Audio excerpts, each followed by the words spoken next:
नमस्कार, AB star news देख रहे हैं आप और मैं हूं आपके साथ सोहन सिंह। वक्त उछला आपका राज्य आपके खबरों का, जिसमें सबसे पहले बात करेंगे छत्तीसगढ़ में चुनाव की। तो छत्तीसगढ़ में आज पहले चरण के लिए मतदान किया जा रहा है। 20 सीटों पर मतदाता अपने मताधिकार का इस्तेमाल करते हुए नजर आ रहे हैं। तस्वीरों में भी आप देख सकते हैं किस तरह से मतदान को लेकर लोगों में उत्साह देखने को मिल रहा है। लंबी लंबी कतारें पोलिंग बूथों से सामने आ रही हैं। खास बात यह है कि नक्सल प्रभावित इलाकों में भी वोटिंग हो रही है। बस्तर के नक्सल प्रभावित इलाके में वोटिंग की जा रही है, जिसको लेकर के लोगों में उत्साह देखने को मिल रहा है। एक नक्सली महिला कमांडर ने पहली बार मताधिकार का अपने इस्तेमाल किया है। तो कुल मिलाकर देखा जाए तो लोकतंत्र के इस महापर्व पे लोग बढ़ चढ़ कर अपने मताधिकार का इस्तेमाल करते हुए नजर आ रहे हैं। तो छत्तीसगढ़ में विधानसभा चुनाव के लिए पहले चरण की वोटिंग सुबह 7 बजे से शुरू हो गई है, जो शाम को 5 बजे तक चलेगी। पहले चरण में 20 सीटों पर मतदान अलग अलग वक्त पर हो रहा है।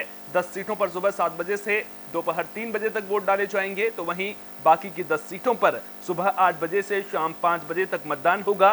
पहले चरण के मतदान में राज्य के 40,78,681 वोटर्स 223 उम्मीदवारों के भाग्य का फैसला करेंगे। इन उम्मीदवारों में पूर्व मुख्यमंत्री रमन सिंह, प्रदेश कांग्रेस अध्यक्ष और बस्तर के सांसद दीपक बैज, कांग्रेस सरकार के 3 मंत्री, बीजेपी की ओर से 4 पूर्व मंत्री और 1 पूर्व IAS अधिकारी शामिल हैं। कांकेर विधानसभा क्षेत्र के तहत सरोना में एक मॉडल मतदान केंद्र की तस्वीरें आप देख रहे हैं, जहां पर वोट डालने के लिए बड़ी संख्या में लोग पहुंचे हैं। मतदाता मताधिकार का इस्तेमाल कर रहे हैं और इनमें खास बात यह है कि बड़ी संख्या में महिलाएं भी शामिल हैं।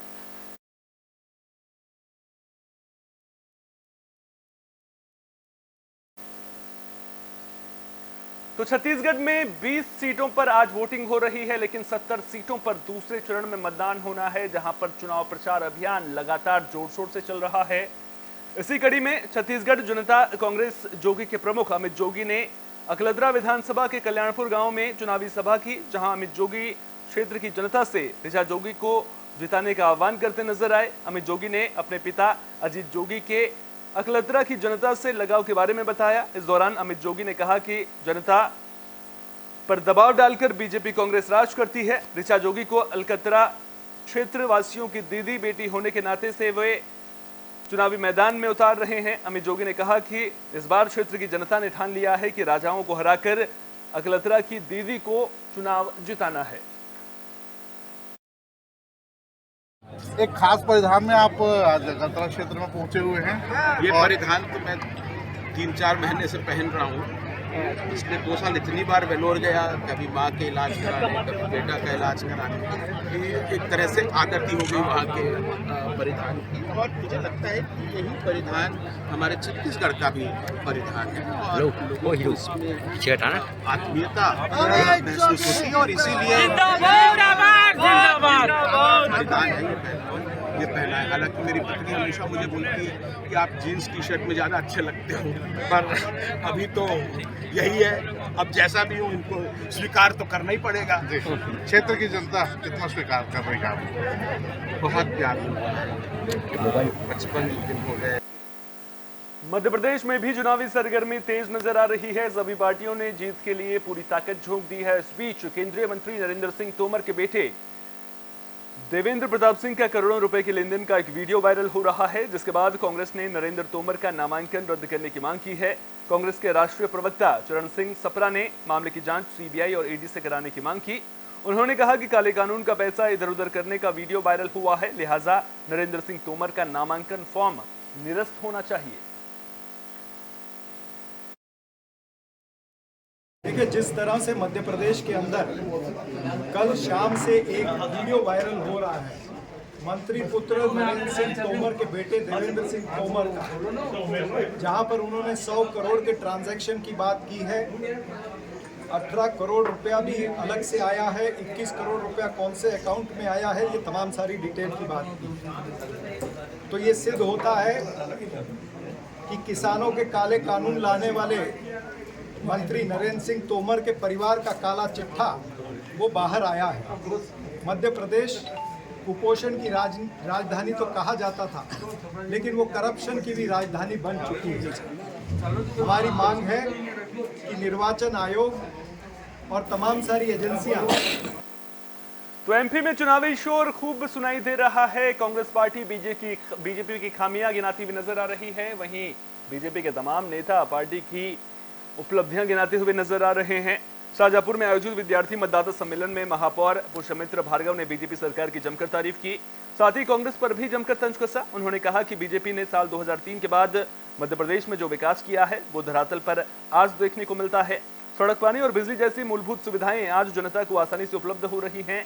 नहीं तो कांग्रेस की सरकारों में तो हमने चिमनी युग को बहुत करीब से देखा है। उन्होंने कहा कि 2003 से पहले मध्य प्रदेश की बात की जाए तो सड़कों की हालत बेहद खराब थी। कभी पीने के पानी की किल्लत तो कभी सिंचाई के पानी की मारामारी मची रहती थी।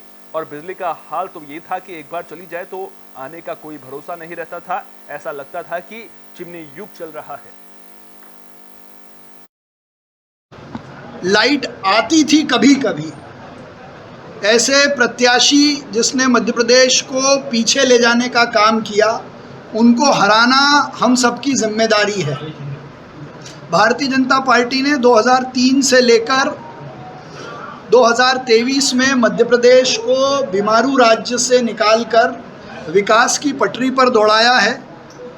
सभी जनप्रतिनिधियों ने मिलकर इसको स्वर्णिम मध्य प्रदेश बनाने का संकल्प लिया है। शाहजहांपुर भारतीय जनता पार्टी ऐतिहासिक मतों से जीत रही है, लेकिन फिर भी जो यहाँ के नवमतदाता हैं, मेधावी छात्र हैं, हमारे युवा साथी हैं, उनके सागर जिले के खुरई में कार्यक्रम का आयोजन किया गया था। मंत्री भूपेंद्र सिंह ने यहां पर सम्मान समारोह का आयोजन किया था। इस दौरान पंडितों का स्वागत सम्मान करके उनका आशीर्वाद लिया। साथ ही पंडितों को शॉल और श्रीफल देकर भी सम्मानित किया। इस दौरान भूपेंद्र सिंह ने कहा कि प्रचार प्रसार के लिए पंडितों का भी भरपूर सहयोग मिल रहा है। साथ ही उन्होंने जनता का भी आभार जताया है।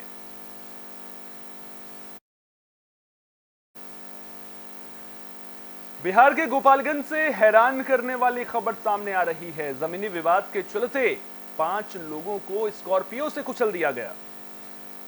घटना में एक बुजुर्ग की मौत हो गई है, जबकि 4 लोग गंभीर रूप से घायल हो गए हैं, जिन्हें इलाज के लिए अस्पताल में भर्ती कराया गया है।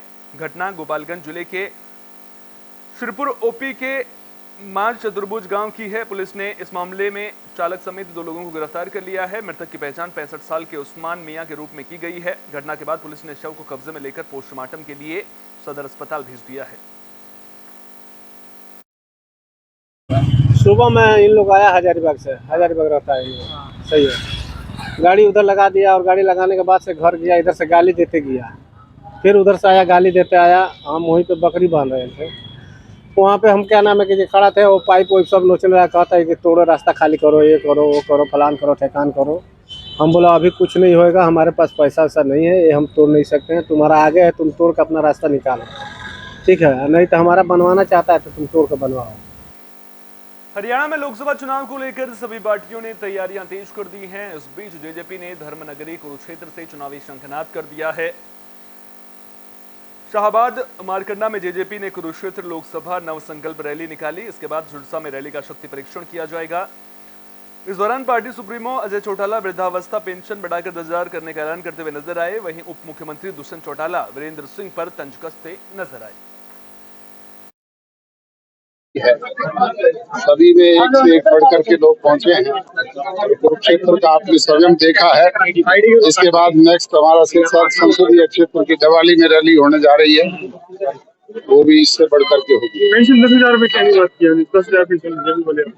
मैंने कहा कि इसको इस स्तर तक पहुंचाने का काम भी अगर कोई कर सकता है तो चौधरी देवीलाल की सोच पर पहरा देने वाली जननायक जनता पार्टी कर सकती है। तो सारे कुरुक्षेत्र लोकसभा के साथियों को बधाई देता हूं कि उनकी मेहनत से इस नव संकल्प रैली की बहुत बड़ी कामयाबी आज मिली है और आने वाले भविष्य में सभी कार्यकर्ता इसी प्रकार से बूथ सखी बूथ योद्धा कार्यक्रम को मजबूती से आगे लेकर चले। और हमारा मानना है जो 4 साल में हरियाणा के अंदर हमने संकल्प लिया कि मेरे को सशक्त बनाने का, आज उसका नतीजा आपको दिखता है कि एक दाना भी मंडी में जीरी का नहीं है। 53 लाख मेट्रिक टन की प्रोक्योरमेंट के बाद भी पूरी तौर पर किसान की पैडी को हम मिल तक पहुंचा पाए हैं और तुरंत किसान को 11,500 करोड़ रुपया डीबीटी के माध्यम से उसके खाते में था। ये एक अपने आप में कदम था जो किसान को और सशक्त बनाने में कामयाब।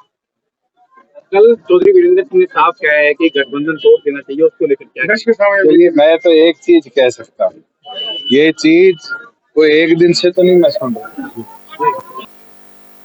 रेवाड़ी में कांग्रेस ने कार्यकर्ता सम्मेलन का आयोजन किया। आपको बता दें कि यह आयोजन बीजेपी से हाल ही में कांग्रेस में शामिल हुए अनिल पालावास ने किया, जिसमें कांग्रेस के वरिष्ठ नेता दीपेंद्र हुड्डा मौजूद रहे। उन्होंने कहा कि 5 राज्यों में होने वाले चुनाव में कांग्रेस 5 राज्यों में जीत का परचम फहरा दे तो कोई अतिशयोक्ति नहीं होगी। उन्होंने कहा कि जनता मौजूदा बीजेपी सरकार और जनविरोधी सरकार की नीतियों से परेशान हो चुकी है। दीपेंद्र हुड्डा इस दौरान बीजेपी जेजेपी गठबंधन पर भी जमकर बरसे। उन्होंने कहा कि इन दोनों ने पक्की यारी करके सिर्फ जनता को ठगने का काम किया है। हमारे भाई अनिल पालावास जी को बहुत बहुत शुभकामनाएं, बधाई देता हूँ, क्योंकि ये प्रोग्राम कल का होना था, मैं आपको जानकारी में लाऊँ, लेकिन मात्र एक दिन पहले यानी कि 2 तारीख को मैंने इनको टेलीफोन पर ये बताया कि जी राजस्थान चुनाव की कांग्रेस की लिस्ट आज निकली है और 4 और 6 2 दिन नॉमिनेशन भरे जाएंगे, तो 4 को मुझे चित्तौड़गढ़ और अजमेर जाना पड़ेगा नॉमिनेशन पे, तो आप उस वक्त तो इन्होंने स्वीकार किया, जबकि इनका स्वयं जन्मदिन पे कार्यक्रम हमने 4 तारीख का निर्धारित किया था, तो इनको जन्मदिन की हम शुभकामनाएँ भी देते। और जो है उसके बावजूद लास्ट मिनट एडजस्टमेंट के बावजूद इतने बड़ा और इतना भव्य कार्यक्रम जो आज किया गया, तो बहुत बहुत बधाई। 5 राज्यों में चुनाव उनके बारे में 5 राज्यों में हमें विश्वास है कांग्रेस पार्टी का बहुत अच्छा प्रदर्शन रहेगा। इलाके का धन्यवाद तक भी नहीं किया भाइयों। इस तरह के लोग हैं, इस तरह की सरकार चल रही है, कोई देखने वाला नहीं है, गड्ढे है, सब कुछ है। आज मैं एक और बात कहना चाहता हूँ, भाजपा कहती है कि बुलेटिन में बात गुड़गांव की भी कर लेते हैं, जहां पुलिस को बड़ी कामयाबी मिली है। नशे के सौदागरों पर पुलिस ने शिकंजा कसा है। 2 करोड़ 27 लाख रुपए की एम्फेटामिन ड्रग्स पकड़ी गई है। Haryana state narcotics control bureau ने यह कार्रवाई कोरियर कंपनी से आई सूचना के आधार पर की है। टीम ने मामले में संलिप्त 3 आरोपियों को भी काबू में कर लिया है। इनमें से 2 आरोपियों को जयपुर से गिरफ्तार किया गया है। वहीं मामले में अभी एक आरोपी फरार है, जिसकी तलाश के लिए टीमें दबिश दे रही हैं। अधिकारियों की माने तो पकड़ी गई 512 ग्राम एम्फेटामिन सिंथेटिक ड्रग्स है, जिसे कोरियर के जरिए इजराइल भेजा जा रहा था। ये कोरियर जयपुर से बुक कराया गया था। जयपुर से जब ये कोरियर गुड़गांव पहुंचा और कंपनी ने इसकी स्कैनिंग मशीन के जरिए जांच की, तो इसमें ड्रग्स का पता लगा, जिसके बाद कंपनी के सिक्योरिटी इंचार्ज ने Haryana state narcotics control bureau को इसकी जानकारी दी। टीम ने मौके पर पहुंचकर न केवल ड्रग्स कब्जे मिली, बल्कि इससे कोरियर करने वाले 2 आरोपियों जुबैर हसन और श्रीकांत त्रिपाठी उर्फ कन्नू को जयपुर से गिरफ्तार कर लिया है। पूछताछ में सामने आया कि हिमाचल प्रदेश के कुल्लू के रहने वाले रामलाल ने उन्हें ये कोरियर करने के लिए दिया था। उसके कहने पर ये दिल्ली के रहने वाले पुलकित से ये कोरियर लेकर आए थे। इसके एवज में उन्होंने 4 लाख रुपए लिए थे।